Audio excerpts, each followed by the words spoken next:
What's good, Shady Sports Network? I'm back here with a very, very special interview. Mr. Toby Johnson, first team All USFL. My dog, bro. Toby, how you doing? I'm good, man. How y'all been doing? I'm doing great. So, first team, man. We got to start with that. Back to back years. How does it feel? Man, it feels good, getting the recognition from your peers. It's one thing to get the recognition from like the media and like getting all type of other people who's not out there, the ones that's playing the game, voting. But it's a whole different feeling when you got guys you're going up against and coaches you're going up against, the ones that's voting for you. So it feels very good. I'm not gonna even lie. Yeah, feel like all my hard work is paying off a little bit. I'm sure it feels even better, you and your boy John Atkins. Talk about what John means to you. Yeah, I mean, John mean a lot to me. He's more like a brother, one of the closest people in my life, really. I was the best man at his wedding, and ever since we met, we kind of been like neck and neck, like we Bunny and Clyde, Batman and Robin, like we always been together. You see him, I'm with him. You see me, he with me. So, this kind of been the first year of our life that we kind of been really apart, even though we played on different teams throughout. When we was in the league, I always go down to his games. His very first game, I made sure he was at my very first game, active game too. So we kind of always been supporting each other from any chance we got. So that was kind of real big for me. I was happy for myself, but I was more happy for him because I know he had been putting the work in, and he just wasn't getting a lot of the recognition he deserved. And I feel like this year he played like the best D tackle in the league, and it paid off. And it's just a testament to staying down and putting that work in. Eventually, it's gonna pay off. Yes, sir. You got to stay down till you come up. I love that he was able to, get that what he deserved. And you too, man. Like I know how hard you work and the work that you put in, and back to back years. It's not surprising to me. Um, so this past year, right? Obviously, you were back with New Jersey. You guys kind of had like a rough season. Defense did great. Offense never came through. What do you think went wrong? uh, I think guys didn't come in with the right mindset on that side of the ball. Not to put nobody down, but I think people were just more so caught up in what we did last year instead of coming in and putting that work in this year, buying into it. And we got to respect our opponents. I feel like since we had so much success last year, guys didn't come in with that same respect level for these teams. And last year, we went 9-1 or whatever, but we all the games we pretty much won. We won by one possession games. Ain't like we was blowing people out. That's what people don't know. And this year, we lost 6 games on one possession. So the roles just reversed, and that goes to show you got to finish games and can't take these guys lightly. For sure. So, for you guys who don't know, Toby has played for my team for the past 3 years, 4 years, Mass Pirates. So, obviously, our owner, general manager, Jawad, you and Jawad are like boys. So, talk Yeah. about your relationship with Jawad. And Jawar, another one of my right hand mans. We talk a lot about football. We work out a lot together. There's more so. He's the owner of the team and stuff, but it's more so like one of my bestest friends too. Um, my relationship with him just, it means everything to me from a standpoint of, he took a chance on me when I was fresh out the league. Uh, Around like 2019, you expect a guy like myself, I expect a guy like myself to be able to get in like the AAF, because that was the first year that league had started. And, for some odd reason, I didn't get picked up in the AAF, and I was coming out the NFL. Like I wasn't a guy that had been sitting around. I was fresh out, and for whatever reason, Jawad took a chance on me, and I he put me back on the scene. People still knew I could play or whatever, but putting me back in that league and let me giving me a chance to showcase my talents. That kind of really helped my career get back on to the right path. With leagues like this, getting a couple workouts for the NFL, and still got my name relevant and my talent relevant around the world. People really don't put enough respect on arena ball. Most of the best players in the XFL and USFL come from arena. So I tell people all the time, people got to start. That's a big pipeline of talent. You just got to watch. So that's my next question. So what do you think about the current state of the IFL? I know in 2019 we were with the NAL. It's kind of but like now we're in the IFL. What do you think about the level of talent and also the way the league is run? I like the IFL a lot. From a standpoint of they it's more so like the outdoor game. They run the ball a lot more. As you can see now, we got a running back out at the Pirates who's basically carrying our team on offense. And when you got guys like that, they can be dangerous with the ball in their hands. It can make your offense a whole different beast. And that's what I kind of like about it. More so that the NAL was more so of just a passing league. You ran the ball here and there, but you didn't have like true running backs running the ball. So the IFL, you just get a different change up, and it's easy to adapt. You feel like it's easy to get guys come fresh out the outdoor and go to the arena game playing in the IFL. Do you think if you look at the USFL, how would you compare the way it's ran to the IFL? It's not really more so of a difference, more so of the fact that because Jawad deserved to be in the NFL. Jawad is an NFL general manager. 100%.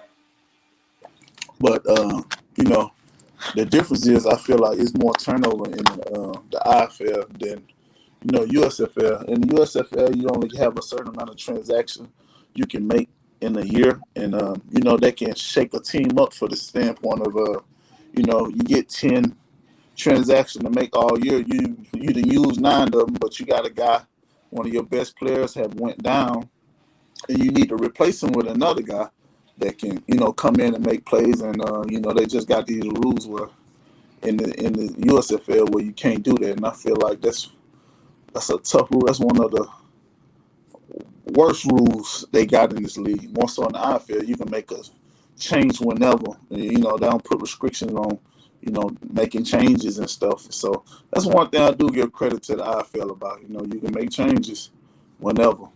And then, a guy ain't doing his job, you can get him up out of there. So that's one thing I do like about the IFL, more so than the USFL. Well, yeah, and you look at guys like Martavis Bryant. I mean, they came in and they really couldn't. Mm-hmm. A lot of those NFL guys, they come in, they think they have it all, and they don't understand that it's actually like really, really difficult, and that level of talent is insane. Yeah. A lot of them guys, like you said, a lot of them NFL guys, they can't make the transition. It's too physical, it's too fast, and it's too tight.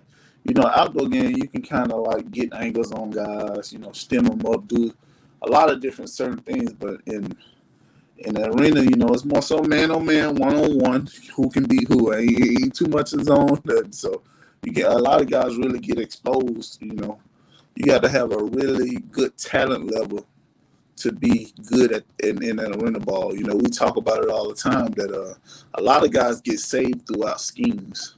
When you go to arena ball, it's more so 1-on-1. You get exposed real quick. So you got to be on your game. You got to know your job, and you can't really have too many mistakes. If not, it'd be points on the board. The field's smaller. So we talk about NFL. I mean, like you look at Darius Geis, down there in the Vegas, right? Like he had some trouble, 2.4 yards per carry. But then you look at a guy like yourself. You came to arena ball in 2019, fresh off the NFL.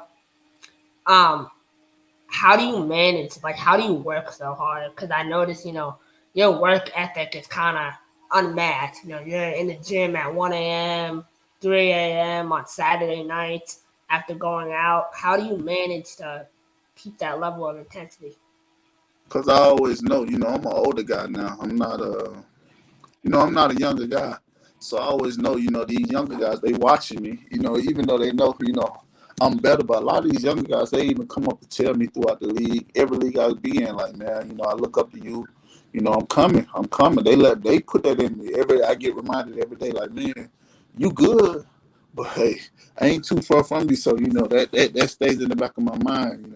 You got these younger guys coming up, and they looking to take over. They looking to be the man, and that kind of fueled me. And I kind of always never wanted to have that in the back of my head where you cheated the game. This why that happened.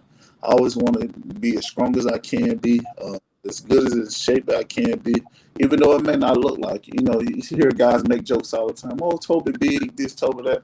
But if you ever been around me or been on the team with me, you'll know like I've been like this my whole life. I can move just as good as any guy out there, but they put that stamp on me. But I don't mind it because it's kind of like it's my signature look. When they look out there, they see me shirt up, jersey up, and stuff. So I don't mind it, but you got to really know what's going on to you have to been really play me to know what's going on. So.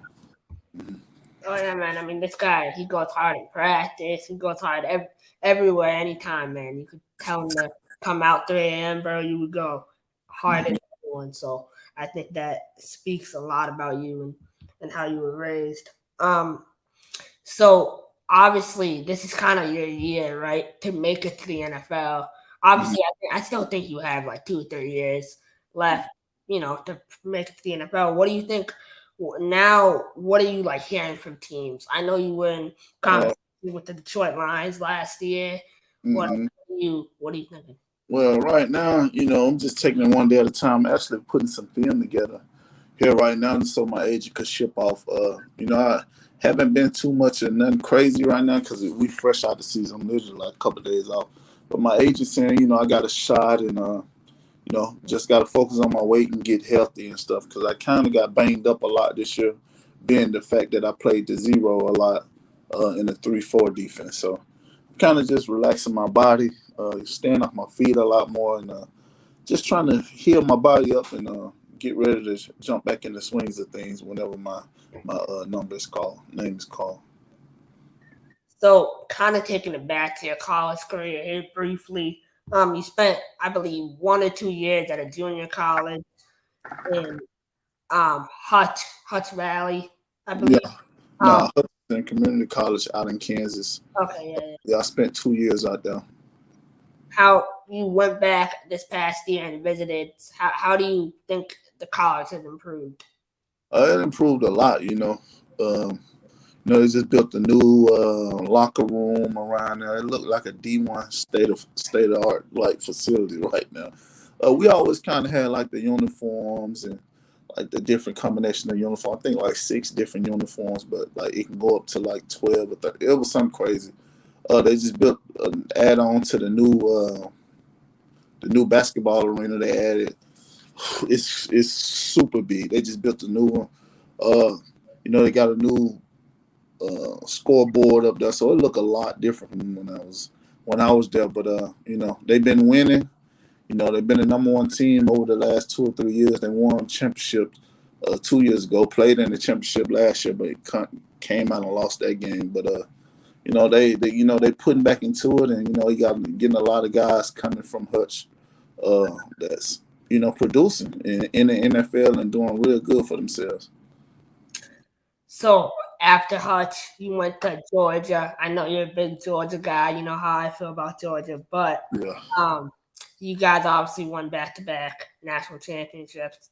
Now you're headed. Do you think they can three-peat? Do you think there's any chance of that? Yeah, I definitely think we're gonna three-peat. You know why? Because we've been starting up front. We've been honing in on those big guys up front on the offensive line and on the defensive line, and that's kind of been a point of emphasis, and because that what wins. People think the skill players and the people that's all in the media and all that's what wins, but it's really those big guys up front. And when you got guys like that up front, we have a younger group, and we steady getting guys left and right up front. I feel like we got a chance. We got a lot of good guys coming back, good tight ends, running back, whole offensive line, but 2 or 3 guys. Defensive line, we only lost 2 or 3 guys, so we're gonna be good. Trust me. A linebacker group coming back, and DBs. Both we had two of the top safeties in the country, younger guys, true freshmen and sophomore. So, we in good hands. So, my final couple questions for you. 2021, you were part of my Massachusetts Pirates championship run. Do you think that championship team could win a championship in the USFL? I definitely think we definitely be competing, if not for winning for sure. That that team that was special, man. Throughout the whole, most of those guys on that team there are starting in this either this league or the XFL. So it definitely would have been hard to beat us at that team with the mindset we had and how close we was. We fought each other within that organization, but when it came to other people, we was like a mob. Like we didn't play. We went into games with the mindset of we coming here together, we leaving here together. We it's a war. We winning. Oh yeah. I mean, you look at we had a certain receiver. I won't name who it was, but this guy playing for the Dallas Cowboys. He could hardly last on the team for a couple weeks because he couldn't even compete with the level of talent that was there. So, Toby, I want to thank you so much for taking the time out of your day. I know you're a busy man, got a lot of stuff to do out there in Ohio. My final question for you is, what is your advice to young kids, and where do you see yourself in 5 years from now? My advice to younger kids is to stay grounded, try to treat people the right way because you never know who you may need in the future. Work hard towards your dreams. Don't let nobody else tell you something you can't do because not even your family members or your close friends around you. Believe in your dream, believe in yourself, and just go after it. And so you won't have no regrets. And 5 years from now, what I see myself doing is I'll probably be on my last year plan, and I'll be looking at going to somewhere and coaching, being a GM somewhere or a top scout. I love to watch film. I love to watch other guys get out there. So that's kind of be what I'll be doing. I'm looking to help the younger guys perfect their game. That's awesome, man. I know you're going to be good at that, and I hope you're coaching the Pirates here one day. But have a great rest of your day. Keep grinding. I'll be seeing you on Sundays real soon. So all right. Appreciate you, man. Appreciate y'all for having me. No problem. Get in the game at BetUS, America's favorite sports book. Over 50 sports, live betting, online casino, horse racing, esports, and more. Start now and enjoy easy deposits, fastest payouts, and the biggest bonuses. And for over 25 years, BetUS is a name you can trust. Mention TV 150 now and get up to 150% in bonuses. BetUS, we've got your game. Call or visit betus.com now to join. All right, we are joined tonight by the New Jersey Generals defensive line coach. As you can see, Samurai Sack, Coach Des Walker. Coach, how you doing tonight? I'm doing good, Sam. Can't glad to be on Shady Sports, man, talking ball, talking USFL ball, man, and I'm excited, man. Excited to dig into it, man. Absolutely. Well, let's go ahead and start with kind of a broad question, one that I wanted to start with because I'm sure everybody's curious, but you signed on with the Generals this past offseason in 2023. What led you to the USFL, and how did the offer to coach the Generals come about? So my DC, legendary DC, NFL DC, Ted Cottrell, we were working down at the NFL Alumni Academy down together. I was working with the D-line. He was working with the linebackers. And there were times when we came in and we start collabing and coaching together during indies or during film sessions. So we start growing a close relationship. So it's about 3 days after my birthday.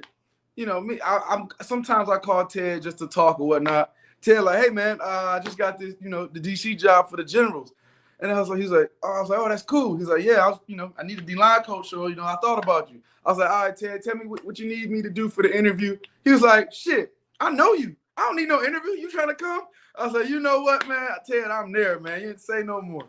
So from then on there, I packed my bags. Took me a couple of days to get there, but that's how it happened, man. My guy Ted Cottrell brought me on. That's an awesome story. I like how you had zero hesitation about it. You were just all right, let's do it. It was probably like 10:30 at night or something, like just random call. But But yeah, man, that's how it happened. And you know, one thing that we're gonna get into later is probably talk about the NFL Alumni Academy. But that's where we grew the relationship at the academy. Absolutely. Let's go ahead and talk about the academy now. I mean, when did you first get involved with the NFL Alumni Academy? So I had 2.5, 3 years with the academy, starting with Canton, Ohio. They had it at Canton, Ohio for a couple of years, and then they brought it back down to Arlington, Dallas, Arlington area, and we were training, coaching guys to be ready for any professional league that they choose to go to or they have workouts to go to. So eventually, when we brought all DBs, QBs, everyone together in Arlington, everyone was either getting recruited to be a USFL player or having a contract of going into the XFL. So it's like the core of football. Like everything that we come together, we're focusing on what? Changing direction. We're focusing on striking blocks. We're focusing on pass rush. We're giving everybody the coaching tools of what they need to do to be successful pro athletes. We teaching guys that some guys at the facility or at the camp, they didn't make a pro team or they didn't make a preseason team. So they have no idea what it is. So ultimately, the NFL Alumni Academy was another source to helping professional elite athletes able to get into one of these leagues. One of the top guys that I had at the academy this year was the defensive MVP for the XFL was Peter. Peter led it in sacks, and also Peter tore it up. I think they're called the Las Vegas Vipers. Guys, Dalvin Bellamy, he's been an all USFL for the New Orleans Breakers. He's also all XFL for the DC. What's the name of the DC team? I'm not actually sure. Defenders. Defenders DC Defenders. For the DC Defenders. And there were other guys for other positions that came out the NFL Alumni Academy, had a lot of success. So it was a great core of football of getting guys ready through both technique, understanding scheme, and understanding of how to be a pro. Love the NFL Alumni Academy, man. Those are my guys out there. Absolutely. So, kind of to stick with the theme here, I mean, how big of an advantage has that been for you as a coach and kind of trying to find talent for the Generals in 2023?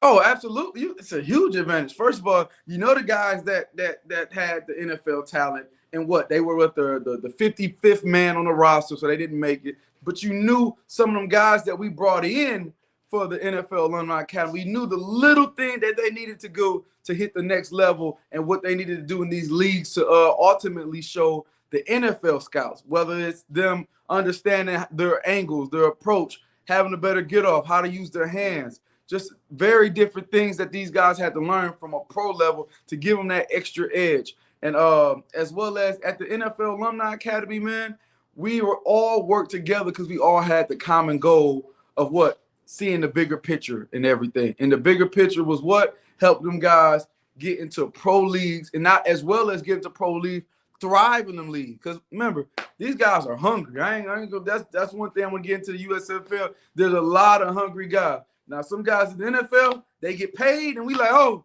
all right, I got my money, Des. I want to work this. This is what the coaches asked me to do. I don't need to do nothing else because this is what my family pays to do.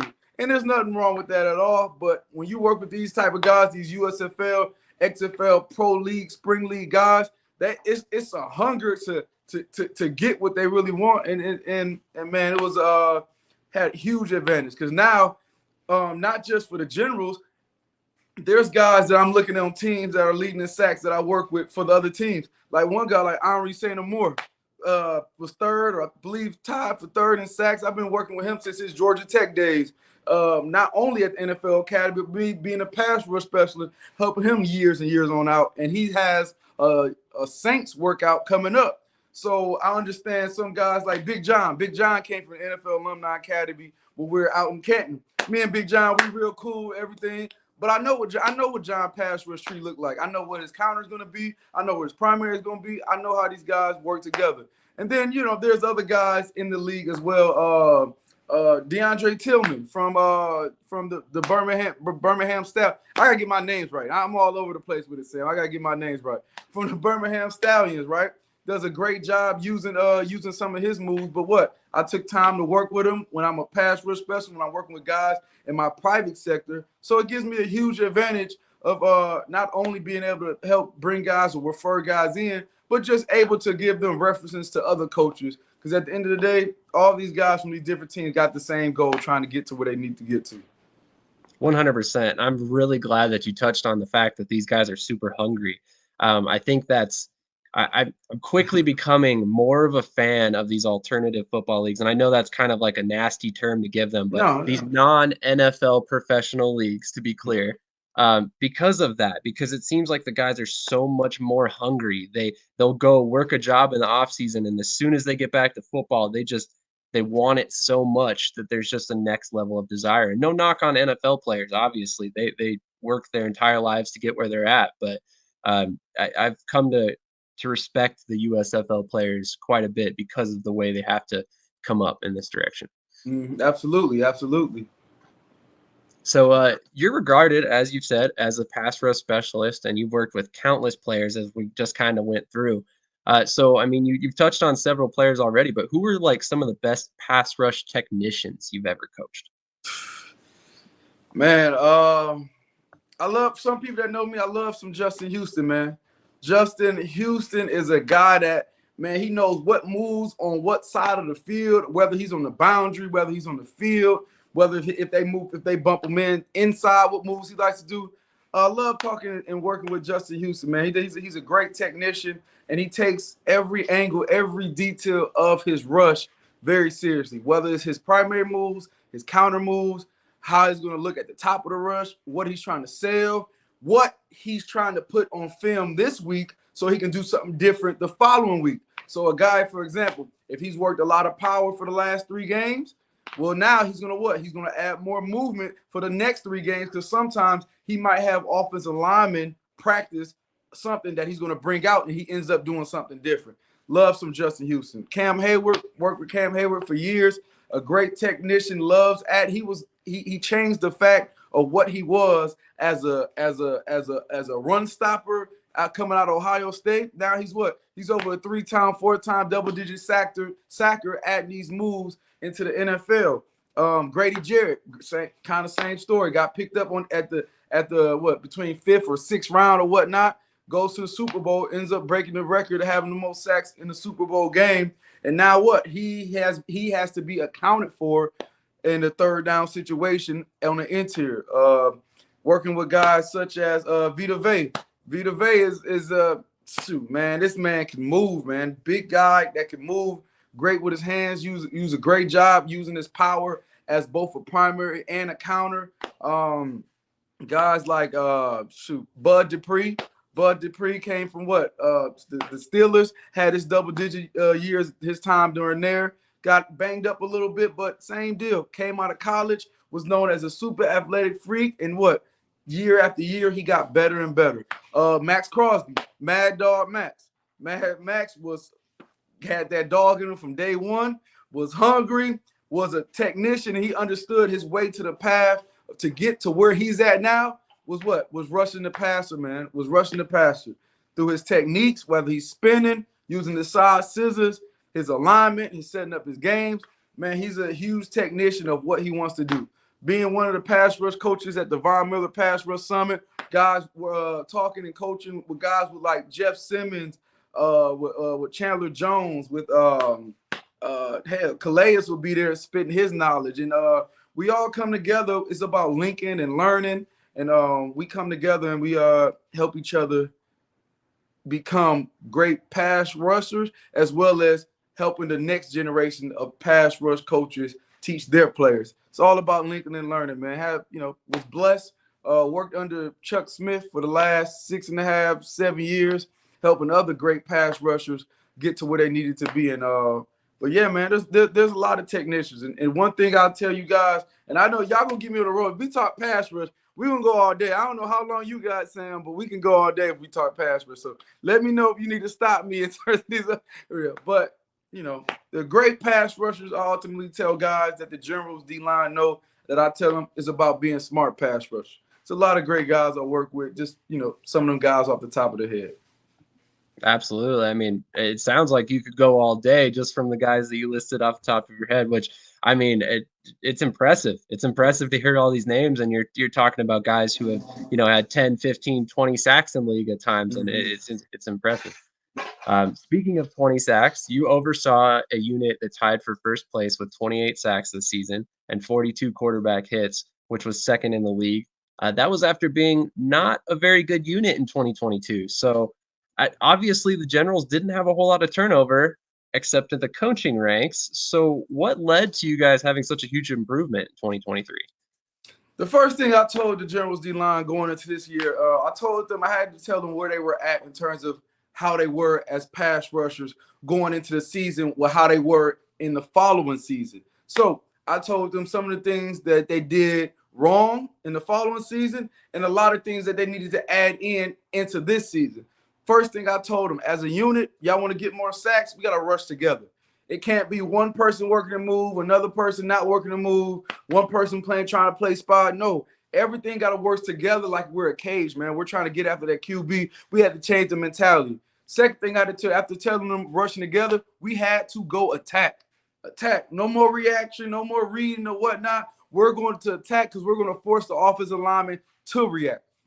Next thing we worked on their moves, whether they were slap rip, whether it was a cross chop, side scissors, pull through, head fake.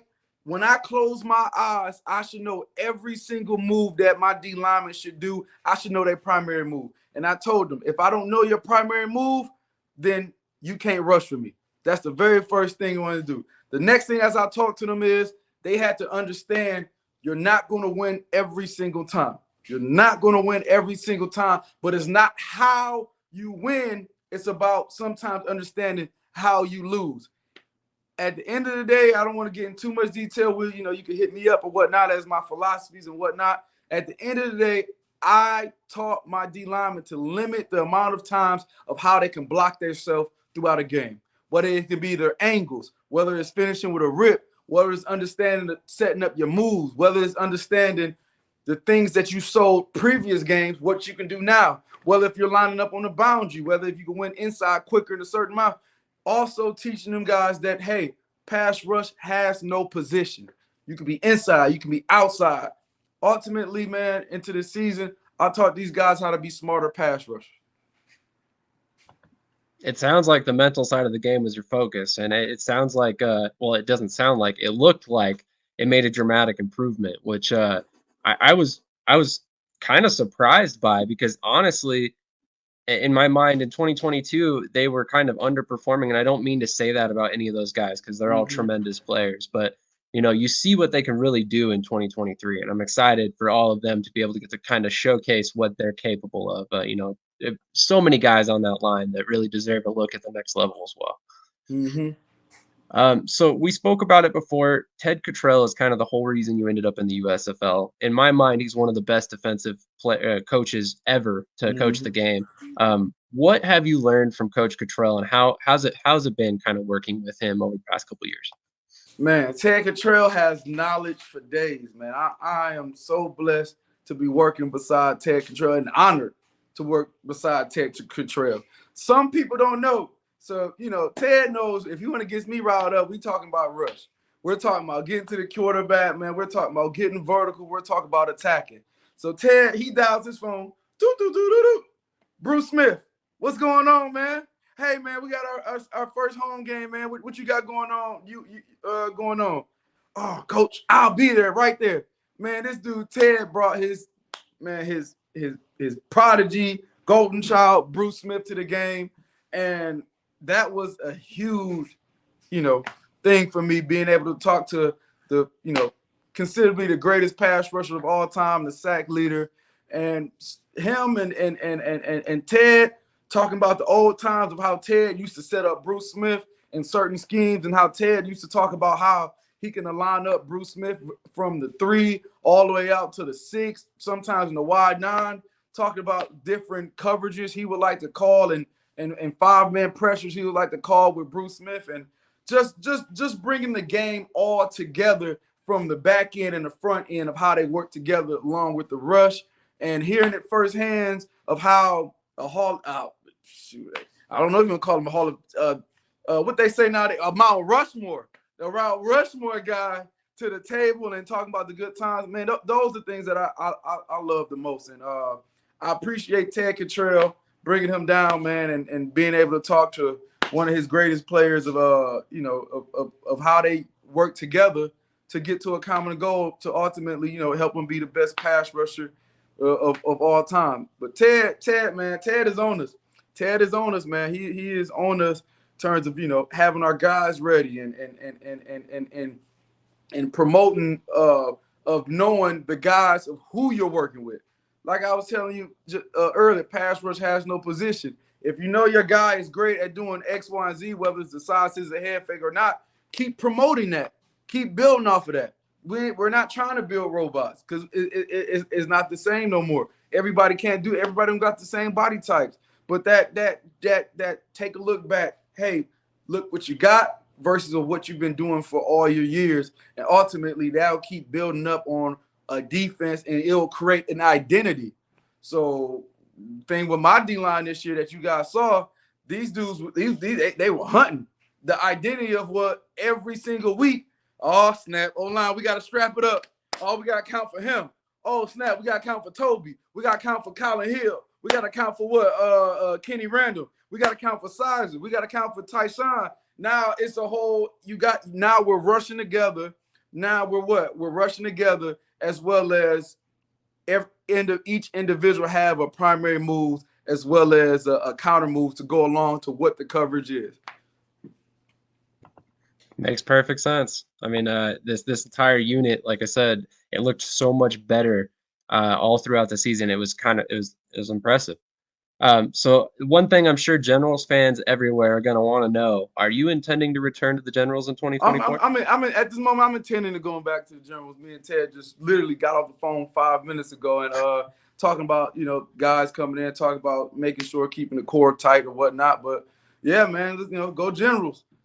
Absolutely. So speaking of guys coming in, the Generals recently signed third-round pick Victor Jones, a defensive lineman who attended Wyoming and Akron. How big of a factor were you in selecting Victor in the draft? And then also, what kind of role do you anticipate for him in 2024? As of right now with Victor, they got him listed as a outside backer DN. So ultimately, he's going to be an edge. Some things that I did see on him: high motor, he's long, has the ability to do great things in the future. And Victor is a solid add-on into our unit coming in.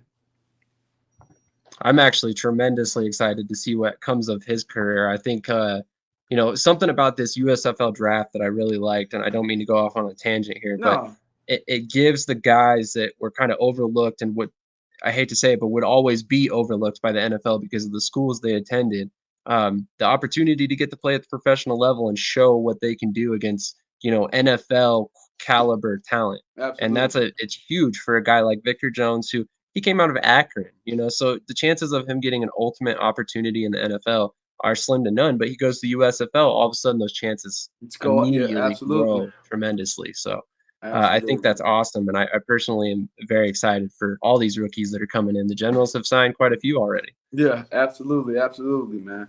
This league, man, the league of opportunities, right? Opportunities, and as these opportunities come, there's going to be more and more, and even more roster add-ons as the league keep growing or whatnot, and it's going to lead to even more opportunities from all positions. It's a great thing. These are, pros of the pros, and as they're pros of the pros, there's a lot of guys that they might go against that has been veterans that had time in the NFL. So the guys that they go against that had time, once they see that they can whoop on them, they're like, oh, snap, I can really play in this. And ultimately it leads to more confidence into them as they get further into their careers. 100%. That's the best part about these leagues and why they need to exist, quite honestly. So obviously another question everybody's going to want me to ask is, have there been any discussions on where the Generals will play in 2024 yet? Hey, I'm waiting just as you're waiting right now. So we're gonna keep discussing right now. But we love being in Canton. Canton was good to the Generals, man. We found our what I want to call it, our team bar. We went to White Crown Cafe, man, best burgers in Canton by far. White Crown Cafe, man, you need to go to it. If anybody from White Crown watching this right now, hey, salute you guys, man. We love that place, and being back in Canton wouldn't be bad, but I guess guys, they're still working out the kinks and everything. Fox are trying to figure out which hubs want to be where, but this 2-2 everywhere, it wasn't bad. wasn't bad at all. Maybe travel's difference were kind of different in terms of like, hey, we're playing at this time, so we got to leave at that time. But all in all, man, it was it was a good experience. I'm glad to hear that, and I'm glad that Canton was very receptive of you guys as players, and I'll have to check out that restaurant. What was the name of it again? Oh, White Crown Cafe. Okay, Wait. all right. You're not in Canton, Ohio, are you? No, I'm not, Oh, but I'll have to make my way out oh, you there. have to make it. Oh, I'll yeah, no, die that for a good White Crown burger. Cafe. That's our spot, man. That's me and Ted, DB coaches, Sheldon Dawson. That's our spot that we go to have our staff meetings. That's our staff meeting spot. That's awesome. Hey, like I said, I'll kill for a good burger, so I can't fault you guys at all there. So are there any positions that you would feel comfortable coaching at the professional level asked? Are there any positions you wouldn't, feel comfortable coaching at the professional level if asked? At the core of me, that's me. That's who I am, man. Front seven. That's what I do. That's what I bring the most. And technician, getting guys ready, understanding that they can whoop anybody that lines up in front of them. That's who I am. That's what you're going to get out of me. The very four things that I teach every single body is vision, get off, hands and hips. Don't matter the body side, don't matter you're long, you're tall, you're built like Hercules, or you look like heck, you bad built. It doesn't matter, man. That's where I'm at. That's where I help guys. I shown guys that I can help them at the next level, get double-digit sacks, or even become a producer. And then one of the big stories of coming into this year was James Houston.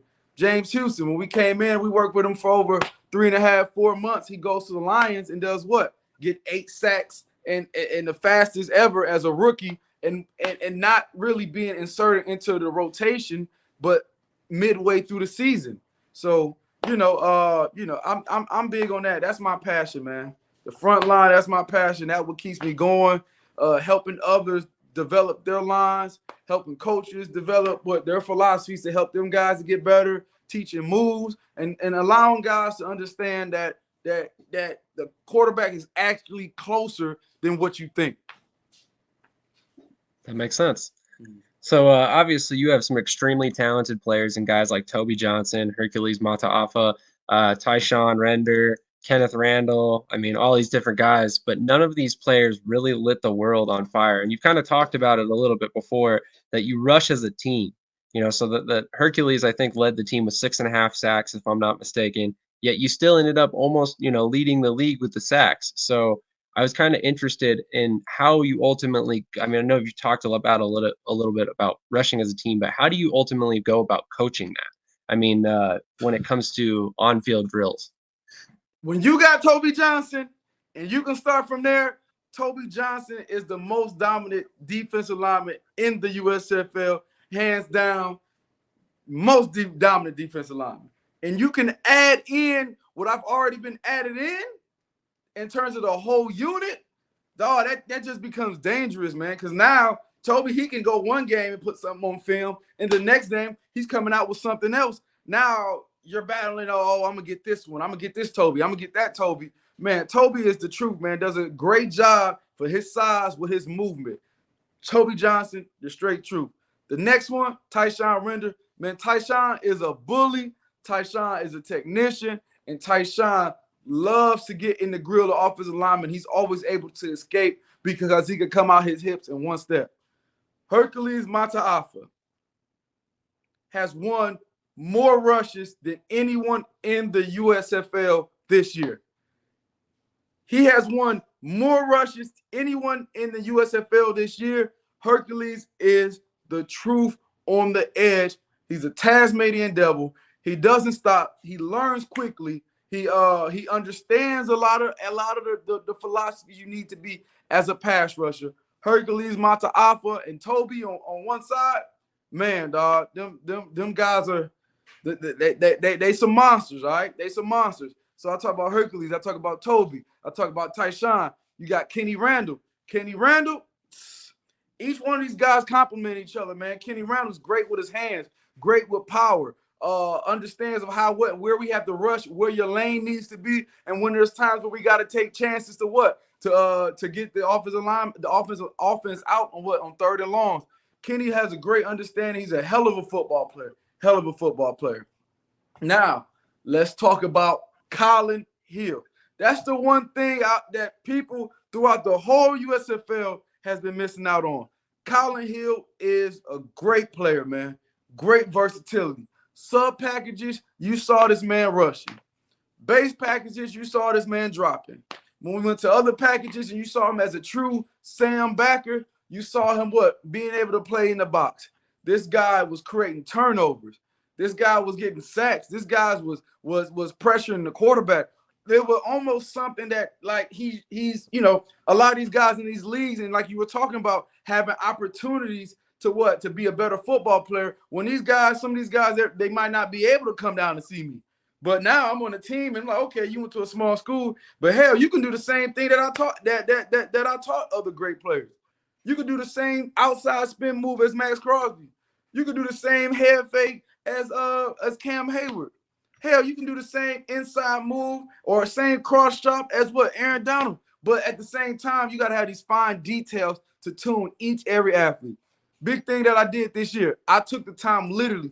Anybody that rushed the passer, whether it was 9:30 at night, whether it was 10:30 at night, whether it was 8 a.m. before team meetings, I took the time, every individual, to talk about their approach, to talk about what their primary move, to adjust some things that they messed up on, not previous weeks, but previous years.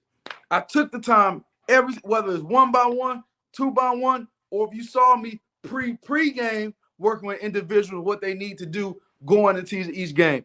And the one thing about this coaching in professional as well as coaching in general, you got to take time to know each individual as a player, as how you motivate them, as their moves, and as each one of them come together, because ultimately you want to get them to play for you. So as I brought each individual coming together, they understood that, they knew their assignment, right? So since they knew their assignment, we got to understand that if you're trying to get to the next level, it's not just about knowing your assignment. You got to do your assignment and some. Everything was, all right, you did that and some. You got to understand, when you get on the sideline, how do I watch the iPad? Because some guys, remember, that everybody ain't go to a Georgia. Everybody ain't go to some guys went to a D2 school. So they're like, oh, this different for them. You get what I'm saying? So there's a lot of learning curves in these leagues because some guys aren't exposed to stuff. We talked about right now, I go in, hey, first day, hey, we gotta know this. We gotta understand, like I told earlier in the interview, understanding your moves, understanding who you are. We took the time each week to watch film of the great pass rushers. Because one of the biggest things that I tell guys is, if you want to be a great pass rusher, you don't got to recreate the wheel. You got to do what the greats do. Like I said earlier, it's about being a smart pass rusher, right? You know what dumb pass rushers do? They don't do what the greats do ultimately. So we did a lot of studying. We took a lot of time studying, man. And these guys, as I started a lot of their engine, it's just going to keep going. It's going to keep going. It's going to keep going. And there's a lot of things that they got to keep working on as well. But ultimately, Toby Johnson, Hercules, Tyshawn Render, Colin Hill, Bryson Young. I want them to see the end of the damn days. You missing me out right here.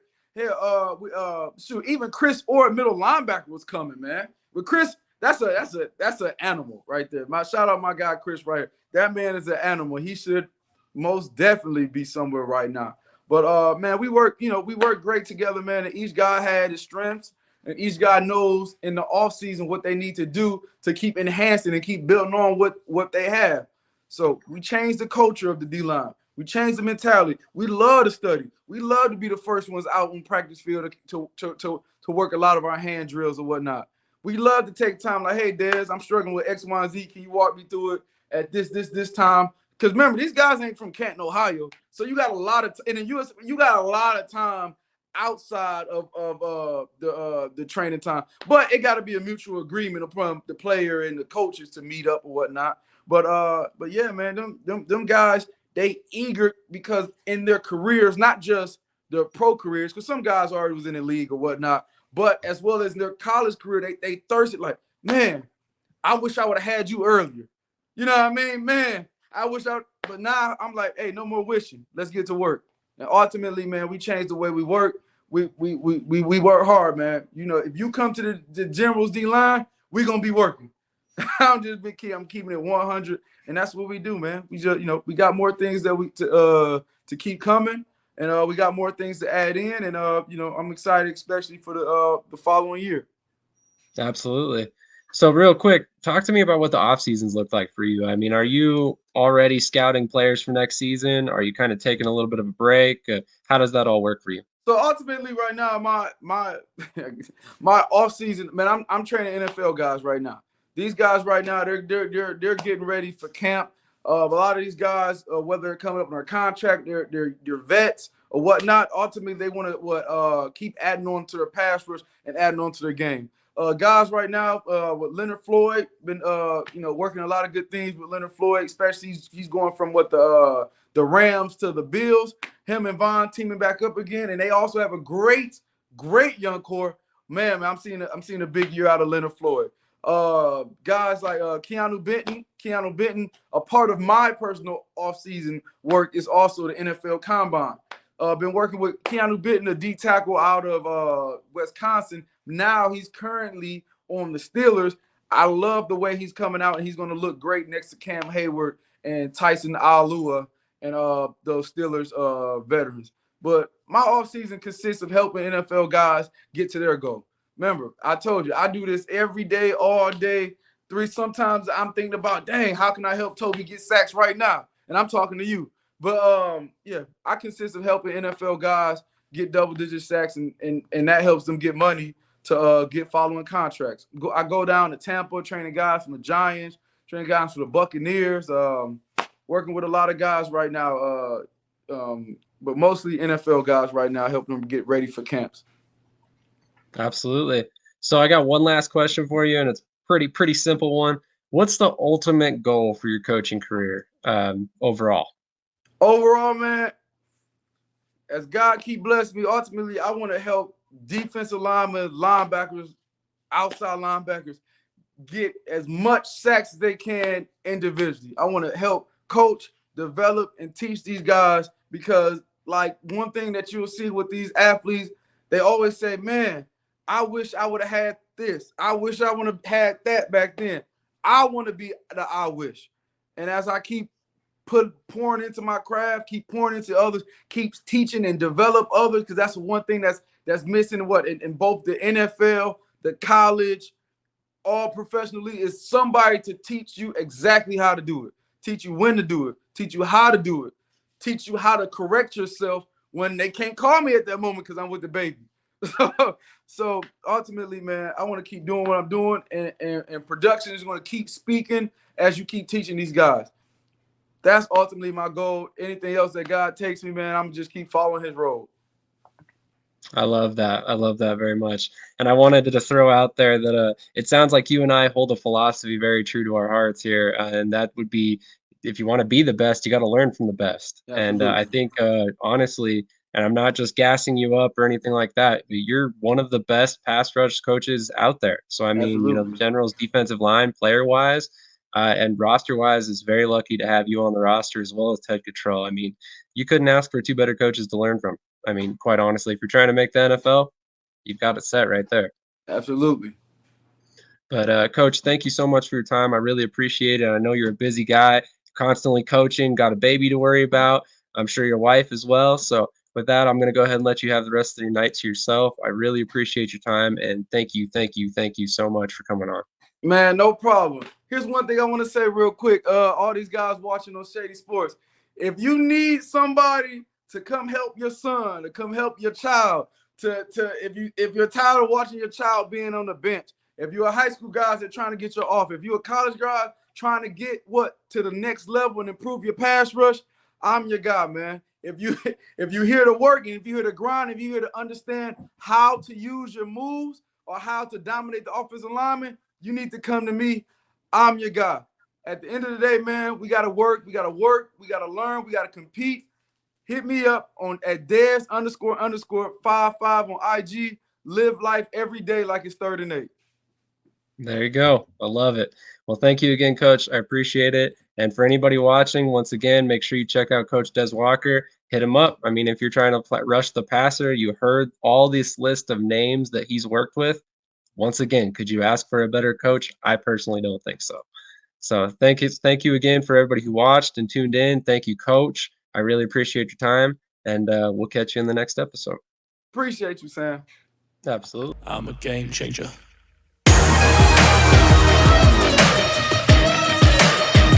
I'm a game changer.